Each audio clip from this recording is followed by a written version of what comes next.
ಒಂದು ಸಾರಿ ಬೈಬಲ್ ಓದಿದ್ರೆ ಇವನ ಜನನದ ಚರಿತ್ರೆ ಏನು, ಇಡೀ ಮಾನವರ ಕುಲದ ಜನದ ಚರಿತ್ರೆ ಏನು, ಇವರಿಗೆಲ್ಲ ಸೃಷ್ಟಿ ಮಾಡಿದಂತ ಸೃಷ್ಟಿಕರ್ತನು ಯಾರು ಅಂತ ಒಂದು ಚೂರಿ ಬುದ್ಧಿ ಜ್ಞಾನ ಆದ್ರೂ ಬಂದಿರೋದೇನೋ. ಆದ್ರೆ ಮನುಷ್ಯರು ಬೈಬಲ್ ಓದಲ್ಲ ಬೇರೆ, ಮತಗ್ರಂಥ, ಕುಲಗ್ರಂಥ, ದೇಶ ಏನ್ ಬೇರೆ, ಒಂದು ಮತಕ್ಕೆ ಸಂಬಂಧಪಟ್ಟಿದೆ, ಒಂದು ಕುಲಕ್ಕೆ ಸಂಬಂಧಪಟ್ಟಿದೆ, ಒಂದು ವರ್ಗಕ್ಕೆ ಸಂಬಂಧಪಟ್ಟಿದೆ ಅಂತ ಬೈಬಲ್ ಗ್ರಂಥವನ್ನು ಮತಗ್ರಂಥವಾಗಿ ಜನರು ಎಣಿಸ್ತಾ ಇದ್ದಾರೆ. ಇವರ ಮನೋನೇತ್ರಗಳನ್ನು ಮುಚ್ಚಿರೋನು ಸೈತಾನನಿಗೆ ಏಜೆಂಟ್ಗಳು ಯಾರು? ಈ ಕೆಲವು ಅರಸರುಗಳು ಇದರೇ ಬೇರೆ. ದೇವರ ವಾಕ್ಯಕ್ಕೆ ವಿರುದ್ಧವಾಗಿ ಒಳಸಂಚುಗಳನ್ನು ಮಾಡಿ ಈ ಬೈಬಲ್ ಗ್ರಂಥವು ಮನುಷ್ಯರು ಓದಬಾರದು. ಇದು ಓದಿದ್ರೆ ನಿಜವಾದ ದೇವರು ಯಾರಂತ 100% ಗೊತ್ತಾಗ್ಬಿಡುತ್ತೆ. ಆದಿಕಾಂಡದಿಂದ ಪ್ರಕಟಣೆಗಳಂತವರೆಗೂ ಮತ್ತು ಓದಬೇಕು. ಅಲ್ಲಲ್ಲಿ ತಪ್ಪು ಕಂಡುಹಿಡಿಯೋದಕ್ಕೆ ಹೋದ್ರೆ ನಮ್ಗೇನು ಗೊತ್ತಾಗಲ್ಲ. ಬೇರೆ ಕೊರೋನಾ ವೈರಸ್ ಎಲ್ಲಿಂದ ಪ್ರಾರಂಭವಾಯಿತು? ಕೊರೋನಾ ವೈರಸ್ ಎಲ್ಲಿಂದ ಪ್ರಾರಂಭ? ಚೀನಾದಿಂದ. ಈ ವಿಷಯ ಯಾರಿಗಾದ್ರೂ ಅರ್ಥ ಆಗುತ್ತಾ? ಯಾಕೆ ಚೀನಾದಿಂದಲೇ ಪ್ರಾರಂಭ ಆಯಿತು ಅಂತ ಯಾರಾದ್ರೂ ಅರ್ಥ ಮಾಡ್ತಾರೆ? ದೇವಜನರಾದ್ರೂ ನಮ್ಗೇನಾದ್ರೂ ಅರ್ಥ ಆಗಿದ್ಯಾ? ಅರ್ಥ ಆಗಿದೆ ಕಡೆ ಬೈಬಲ್ ಗ್ರಂಥ ಓದುವಾಗ ದೇವರ ಶಕ್ತಿ ಏನು, ದೇವರ ಪ್ರೀತಿ ಏನು, ದೇವರ ಜ್ಞಾನವೇನು ಅಂತ ಬೈಬಲ್ ಗ್ರಂಥ ಓದಿದವರಿಗೆ ಅರ್ಥವಾಗುತ್ತದೆ ಹೊರತು ಎಲ್ಲರಿಗೂ ಸಾಮಾನ್ಯವಾಗಿ ಅರ್ಥವಾಗಲ್ಲ. ದೇಶದ ಮೇಲೆ ಕೈ ಮಾಡ್ತಾರ ದೇವರು. ದೇಶ ಅಂದ್ರೆ ಸಕಲ ದೇಶವನ್ನು ಸೃಷ್ಟಿ ಮಾಡಿದಂತ ದೇವರಿಗೆ ಮಾತ್ರ ಆ ಶಕ್ತಿ ಉಂಟು, ಎಲ್ಲರಿಗೂ ಇಲ್ಲ. ದೇವರ ವಾಕ್ಯ ಹೇಳಿದ್ದೇನೆ, ದೇವರುಗಳಿಗೆ ಮಹಾದೇವರು. ನಾನು ಚಿಕ್ಕ ವಯಸ್ಸಲ್ಲಿ ಅನೇಕ ಕಡೆ ದೇವಸ್ಥಾನಕ್ಕೆ ಹೋದಾಗ, ಕೈ ಮುಗಿದಾಗ, ಅನೇಕ ಕಡೆ ಹೋಗುವಾಗ ಕೋಟ್ಯಾಂತರ ದೇವರುಗಳು ಐತೆ ಅಂತಾರೆ. ಇದು ಅಣ್ಣನ, ಇದು ಅಮ್ಮನ, ಹಾಗಾದ್ರೆ ಇದ್ರಮ್ಮ ಯಾರು ಅಂತ ಕ್ವಶನ್. ಇದು ಅಪ್ಪನ, ಇದು ಗಂಡೆಯವರ, ಇದಕ್ಕಪ್ಪ ಯಾರು ಕ್ವಶನ್.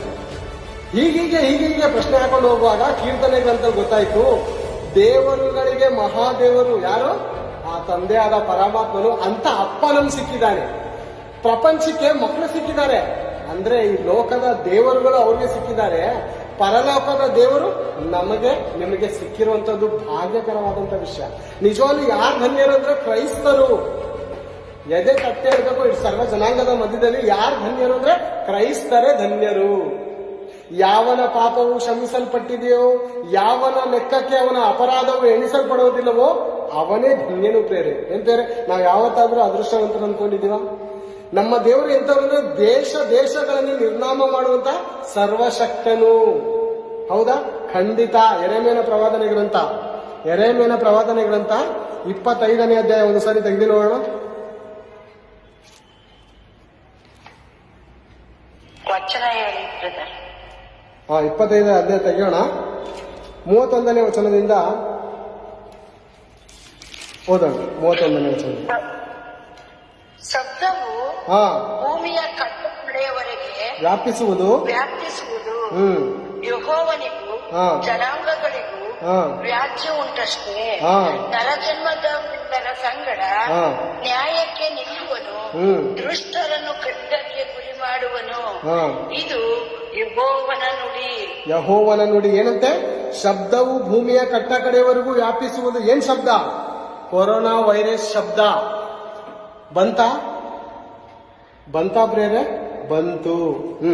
ಕೆರಡೆ ಓದೋಣ. ವ್ಯಾಪಿಸುವುದು ಯೆಹೋವನಿಗೂ, ಯಾರಿಗೆ? ಕೇಸ್ ಯಾರ ಮೇಲೆ ಆಗ್ತಾ ಇದ್ದಾರೆ? ದೇವರು.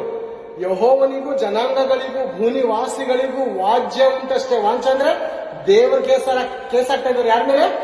ಮನುಷ್ಯರ ಮೇಲೆ, ಅರಸರುಗಳ ಮೇಲೆ, ಚೀನಾ ದೇಶದ ಪ್ರೆಸಿಡೆಂಟ್ ಮೇಲೆ. ನನ್ ಜೊತೆನಾ? ನೀ ನನ್ ಜೊತೆ ನೋಡ್ಕೊಂಡಿ. ಅನೇಕ ದೊಡ್ಡವರು ಹೇಳ್ತಾರೆ, ದೊಡ್ಡವರು ಹೇಳ್ತಾರೆ, ನೀನ್ ನನ್ ಜೊತೆ ಕಿರಿಕ್ ಮಾಡ್ತಾ ಇದೀಯಾ? ನಾನು ಯಾರು ಗೊತ್ತಾ? ಇಂಥವನ್ ಮಗನು ಅಲ್ಲ. ಅಧಿಕಾರಿಗಳ ಮಕ್ಳುಗಳಿಗೇನೆ ಪೊಲೀಸವ್ರು ಹಿಡಿದಾಗ ಆ ಅಧಿಕಾರಿ ಮಗ ಏನಂತಾನೆ ಗೊತ್ತಾ? ನನ್ನ ತಂದೆ ಯಾರು ಗೊತ್ತಾ? ಇಂಥವನು. ಹೌದಾ? ಓಕೆ.